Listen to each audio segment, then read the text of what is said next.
प्यारे भाइयों, आप सबों को हमारे तरफ से बधाई है कि आपने हमारे द्वारा व्यक्त किए गए भावनाओं का कद्र किया और अपने तरफ से आपने शर्मा जी को श्रद्धांजलि दी। परंतु कुछ लोग हैं जो हमारे इस प्रस्तुति से कुछ ज़्यादा ही खफा हो गए हैं और कुछ तरह तरह के कमेंट्स उन्होंने किए हैं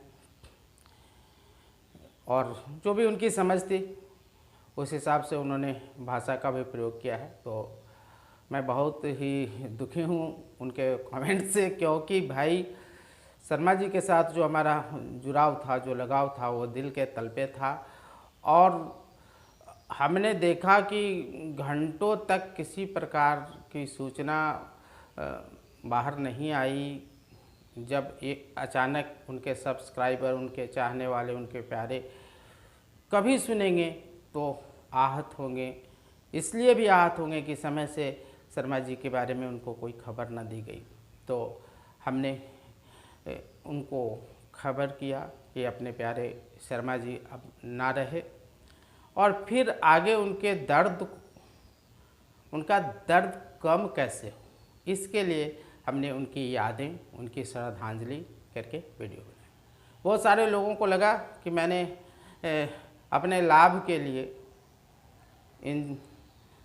इस कार्य को कहो मैं कर रहा हूँ, पर भाई मेरी भावनाएं अगर इस चीज़ को दिखाती हैं कि मैं अपना लाभ लेने के लिए ये सब कर रहा था तो मैं मान लूँगा। लेकिन अगर हमारी भावनाएं ये नहीं बताती, हमारे वीडियो की संख्या अगर को देखकर आप अंदाज़ा लगाते हो कि मैं लाभ लेने की कोशिश कर रहा हूँ, I am very very sorry for your thought.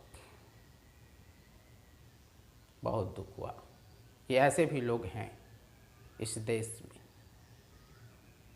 जो हृदय रखते ही नहीं है, हृदय की भाषा समझते ही नहीं है, हृदय से निकली आवाज़ भी उनको नकली लगती है, कारखाने के बने सामान उनको असली लगते हैं पर हृदय की बात उनको नकली लगती है। तो ऐसे लोगों के लिए मुझको बहुत अफसोस है और यही कारण है कि हमारा देश आज पिछड़ता जा रहा है, क्योंकि ऐसे लोग मौजूद हैं जो अपनी बातों को उस समय कहते हैं, उस तरीके से कहते हैं जिस तरीके से उनको कभी नहीं कहना चाहिए। मैंने अपनी तरफ से कोशिश की उनके परिवार को धैर्य बंधाने की, उनके परिवार को ये जताने की कि हम सभी उनके साथ हैं। हमने ये कोशिश की कि उनके जो सब्सक्राइबर हैं वो जो सुनकर आहत होंगे उनको किस तरीके से संभाला जाए, किस तरीके से उनके दर्द को कम किया जाए। तो मैंने बिल्कुल बार बार वीडियो बनाए, कभी उनकी यादें करके, कभी श्रद्धांजलि करके, और तब तक बनाया जब तक कि कम से कम उनके जाने का जो दर्द है सबों का कम न जाए। पर कुछ लोगों को लगा कि मैं इसका लाभ ले रहा हूँ। भाई साहब ये जान लो, मेरे को कोई लाभ नहीं होने वाला।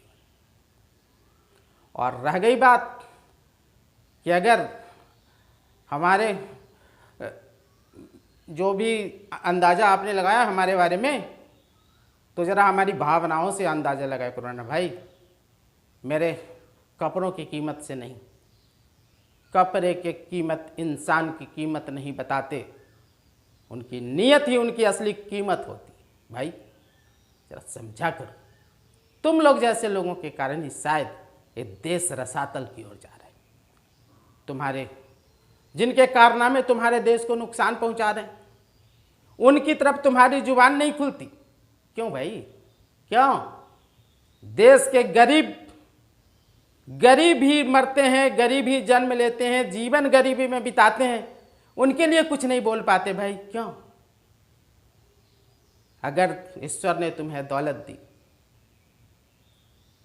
तेरा ही इस देश पर हक नहीं है, इन गरीब भाइयों का भी हक है। अब मत कहना कि गरीबों की तरफ से बोलकर मैं इनका सहानुभूति लेने की कोशिश कर रहा हूं और अपना चैनल चलाने की कोशिश कर रहा हूं। तुम लोगों पर शर्म आती है जो इस तरीके से बोलते हो। इंसान की भावनाएं असली पहचान बताती हैं और तुम अपने लाभ के लिए हर चीज को मजाक बनाते हो, किसी की मौत का भी तमाशा बना देते हो। अरे शर्म आनी चाहिए तुम लोगों को। अगर अक्ल आई होती तो भावनाओं को देखकर हर चीज को परखा करते। तुम तो वस्तुओं का कवर देखकर पहचानने वाले लोग हो, उसके अंदर क्या निकलेगा इसकी तो तुमको पहचान भी नहीं। जरा संभलो। मैं देश हित में चैनल लेकर आया हूं। मैं उनकी आवाज बनने के लिए आया हूं जिनकी आवाज बाहर लोग निकलने नहीं देते। पता है तुमको, जिस तरीके का व्यवहार मैं कर रहा हूं कल मेरे को सजा हो जाएगी। और मैं उन भाइयों के लिए जिनकी आवाज कुचली जा रही है उनकी आवाज बनकर आया हूं, चाहे सजा हो जाए चाहे फांसी हो जाए। पर तुम जैसे लोग, देश के तुम लोग गद्दार हो। देश इतने आजादी के इतने वर्षों के बाद भी एक कदम आगे नहीं बढ़ाया, जहां तक कि नीचे गया है तुम लोगों के कारण ऐसा हुआ। कोई पार्टी के चमचे बन जाओगे, कोई किसी चीज के चमचे बन जाओगे, कोई अस्पताल के चमचे बन जाओगे। ये लाशें कोरोना मरीज की सड़क पर पड़ी हैं, अस्पतालों में जगह नहीं दी जा रही। शर्म नहीं आती आप लोगों को? आपके ही देश का वो इंसान है जिसके लिए किसी भी तल पर व्यवस्था नहीं है कि बीमारी की अवस्था में एक बेड उसको मिले, एक स्थान उसको मिले। शर्म नहीं आती? देश की क्या हालत है नहीं दिखता? व्यक्तिगत छीटाकशी करने ही आता है आप लोगों को केवल। कौन लाभ ले रहा है, कौन नुकसान कर रहा है। भावनाओं को देखो कि भावनाएं क्या है और उन भावनाओं के पीछे जो नियत है। तो ये इंसान चंद रुपये के लिए अपनी ईमान नहीं बेच सकता। एक कान खोल के सुन लो, तुम लोग हो जो चंद कागज के टुकड़े पर अपने ईमान और वतन को भी बेच सकते हो। तो जरा मेरे चैनल पर कमेंट करो ना, तो होशो हवास में क्या करो, क्योंकि मैं बिकाऊ नहीं हूं। और मेरे को पता है कि जो बिकाऊ नहीं थे वो ज़्यादा दिन इस देश में रहने नहीं दिए गए। बताओ लाल बहादुर शास्त्री का क्या किया तुमने? बताओ सुभाष चंद्र बोस को कौन सा इज्जत तुमने दिया? बताओ राजीव दीक्षित का क्या हुआ? बताओ ना। तुम जैसे लोगों ने अपना बनकर उनकी जान ले ली। एक दिन तुम लोग इस देश को बर्बाद कर दो। प्यारो जरा होश में रहो। कमेंट करने के पहले जरा सोचो कि तुम्हारे यहां जो अच्छे होते हैं, जो अच्छे जन्म लेते हैं, वो मार दिए जाते हैं साजिश के तहत। साजिश करना छोड़ो और देश हित की बात करो। इन गरीबों की बात करो जिनके बच्चे शिक्षा नहीं पा रहे हैं। इन वृद्धों की बात करो जिनको इलाज नहीं मिल पा रहा है। सरकारी अस्पताल जाके देखा है कभी तुमने?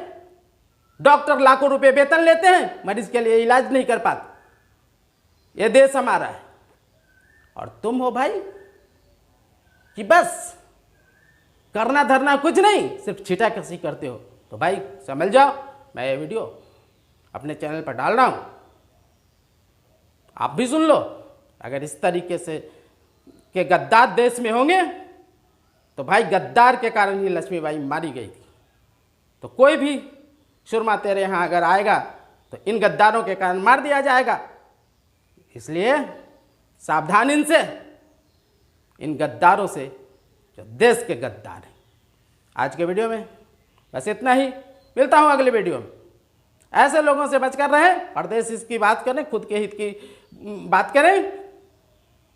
सिर्फ अपने लाभ के लिए दूसरे को बेवकूफ़ बनाना छोड़ दें, चमचा बनना छोड़ दें।